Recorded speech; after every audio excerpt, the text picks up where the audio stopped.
This Cancer full moon could indicate a really intense spiritual breakthrough, or it could simply be a really intense release of frustration, anger, or resentment that you've been bottling up for several months. So if you're excited to get into what this full moon in Cancer means for your sign and for the collective, make sure that you like, subscribe, and hit that notification bell so you are always up to date with what the stars have in store for you. If you're new here, hi, I'm Maren. I make videos on astrology, I make music, and I act too, so if you want to check out any of my things, they're all down below. But let's get into firstly what this full moon means and then what it means for you based on your sign. So this full moon in Cancer is happening on January 13th, 2025 at 2:26 p.m. Pacific time, so a little later in the evening if you're on the East Coast or later at night if you're in other parts of the world. And full moons are always when the sun is opposite the moon. They are the high point of energy of the lunar cycle, and they can represent celebrations or they can represent endings. It's kind of an energetic release. So this is happening with the moon at 23 degrees of Cancer.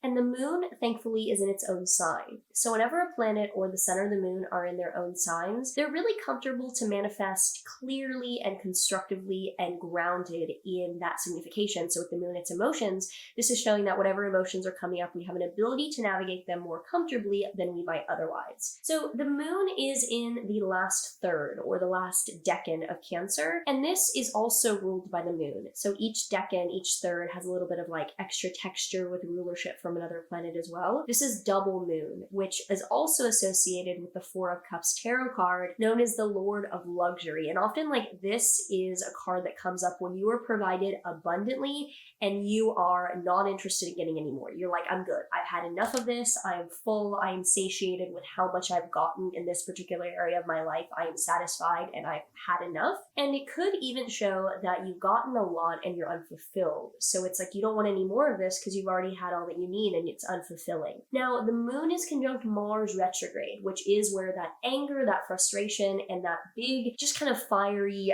upset comes out with this full moon. This is not a lighthearted full moon. Mars is in its fall in Cancer, meaning that it has trouble signifying what it means in a direct, comfortable way. Mars is exalted in the opposite sign of Capricorn. It is really tempered and very focused and goal-oriented in Capricorn, but in Cancer, Mars can be kind of indirect, touchy, passive-aggressive, and erupt in these emotional outbursts without any clear point, direction, or place to like put their emotions. Like they just kind of like burst out, or they can be manipulative with their outbursts as well. So to say the least, this full moon is messy. Moon conjunct Mars is always going to have this anger to it. In Cancer, it's going to be kind of an emotional crybaby weaponization of the emotion, perhaps.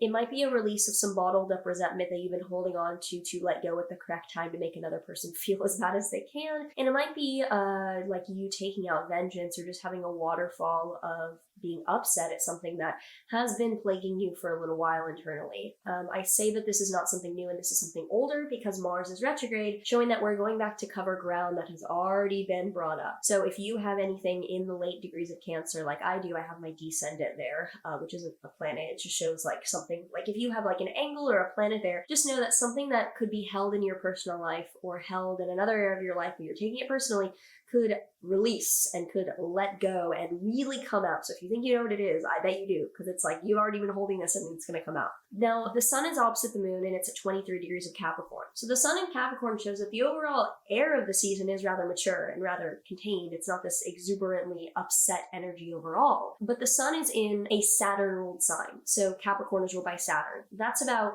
maturity, boundaries, and the contrast from this event to the rest of the season will probably make it seem all the more dramatic because we're in Capricorn season. Capricorn's all about boundaries and maturity. This decan of Capricorn is also associated with the Four of Pentacles card, which is the card of power, and it's ruled by the sun, which is the body of light and power. And generally this card comes up, or this part of the sky comes up, when we have reached a position of power and we now have options to take control or enact our will onto others because of this position. So there's a responsibility that comes with what we have achieved. Thankfully, the moon is going to sextile Uranus, and it's going to trine Neptune, Saturn, and Venus. Basically, all of these are kind of why there could be a spiritual breakthrough element, because Moon trine Saturn and Neptune and Venus, that's going to show help on the outside with staying mature, staying faithful, staying a believer of what your goal is, staying amicable. So it's kind of like you have this outburst, but then there's like people around you being like, okay, don't take it out on anyone else, stay with us. Like there's help and support on the outside to stay in harmony with your external surroundings. So it's overall probably a good thing that you're releasing this. Like with the Mars retrograde, it's bound to come out. Whatever you're holding in is bound to come out, but you will probably regret the messy manner in which you do so, and you're probably going to feel like it was not executed as finitely and as pinpointedly as you wanted. Like you're probably not going to get the result or the feeling that you wanted, and you're probably not going to be satisfied. But I think that you're realizing that you have the responsibility, or you are compelled at this position that you're in, to open up about this and release this, and it's bound to come out anyway.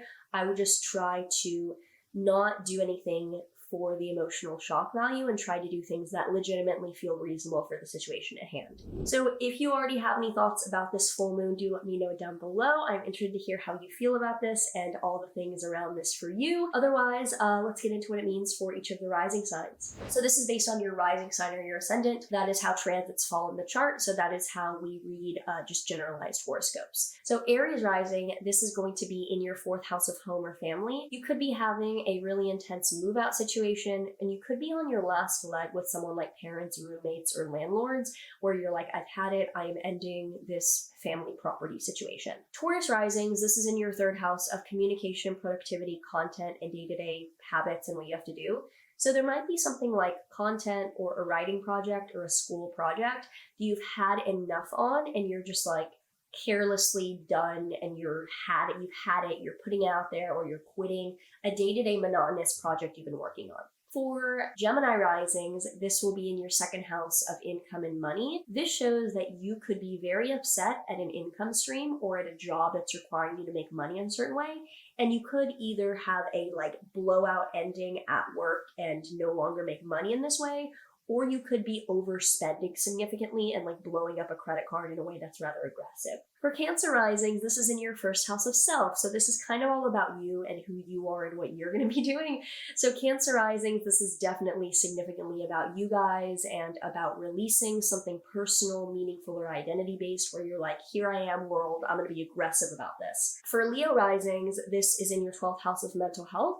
So you're probably having some kind of either breakthrough, breakdown with mental health, psychiatry, dreams, spirituality. You could also be having something difficult where you're like, if you have an addiction or some kind of habit, you go overboard with that and you realize I've had it, I can no longer use this or do this kind of thing. For Virgo risings, this is in your 11th house of networking and social, friends, organizing kind of thing. So you might be having a falling out or ending a contract with a group of people. And it's not like you're having a falling out one-on-one with a friend. It's more like a larger group of people or a company or organization that you're a part of. There's a falling out or an ending dramatically. For Libra risings, this is in your 10th house of career. You might be suddenly ending or quitting a job, or you could be releasing something that you're working on at work very aggressively and very emphatically, like you're finishing a project and putting something out there rather aggressively. For Scorpio risings, this is in your 9th house of foreign travel or higher education.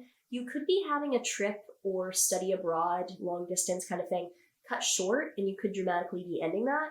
Or you could be ending or putting something out with school really intensely. Like you could be like, I'm writing this paper or doing this thing at college and university in a very aggressive, very dramatic way. For Sagittarius risings, this is in your 8th house of finances and shared money and investments. So this is less about your income and more about property, debt, loans, taxes, any kind of money you share with maybe a romantic partner, showing that there's something being sold, being released, being given up really angrily and dramatically, and it could be a big loss on an investment that you have, or it could be that you sell something out of spite in a relationship or something. For Capricorn risings, this is in our 7th house of committed, serious relationships and partnerships. So there could be a dramatic falling out or a dramatic ending to a relationship that's been kind of bottled up or brewing. This is a very close relationship and a very important partnership in our lives. For Aquarius risings, this is in your 6th house of coworkers or physical health.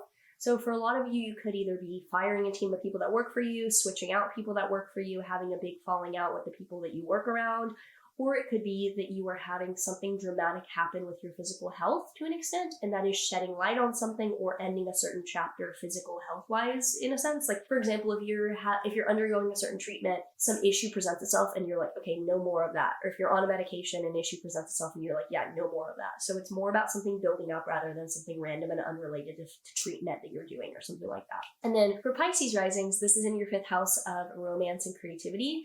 So you might have something, could be just like passionate romantically happen. It could also be angry or upset at someone that you're dating. Something could be revealed, there could be a fight, or you could have something that you release creatively that is rather intense, dramatic, and angry, or just very charged creatively what you're putting out. The tarot card that we have here for everyone for this Cancer full moon is the 4 of Pentacles. This tends to come up in a period of actually like stability and feeling like, okay, I'm here. Like, all right, wait, was this the card that goes with this decan? Oh, that's funny. This is literally associated with the season of Capricorn that we're in that 3rd decan. So like I said, this is about stability and having a position of power and having to take responsibility because you've earned something. So it looks like you're there. And because you're at that position, it's why you've had it. Like, you've been through this and you've gotten somewhere, and now you've had it and you're releasing. So if you enjoyed this, do let me know in a comment down below and make sure to subscribe. Hopefully you have a pretty easy full moon. I hope that this is not one that victimizes you personally, but it will be victimizing me. So I hope I will see you in the next one. Take care. Oh, but there is one thing